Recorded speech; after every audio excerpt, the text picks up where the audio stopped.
if you can fake it then you can make it fake কিছু কি কেন বাইরে আপনি বলতেছেন আপনি মিথ্যা কথা কেন সি এইটার ট্রিক্সটা হচ্ছে এরকম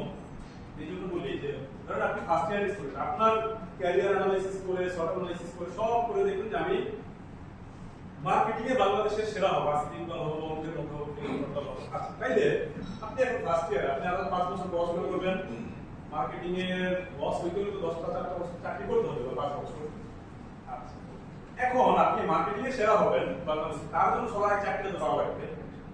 রাইট আচ্ছা পাস করার পরপরই চাকরি পাওয়ার জন্য ইন্টারভিউতে পাস করা লাগবে আরো যারা আগে পরীক্ষা দেওয়া লাগবে তার আগে আমি আটকাবো কোন জায়গাতে সিভিতে কারণ সিভিটা দেখি তো আমাদের তারা কল করবে তাইলে কোন সিভি হইতে পারে যেই সিভি দেখলে আমাদের একদম চাদর করে সবাই ডেকে নিয়ে যাবে কিছু সিভি থাকে না যে এই সিভিতে এই কোর্স করছে এই স্কিল আছে এই ডেভেলপমেন্ট করছে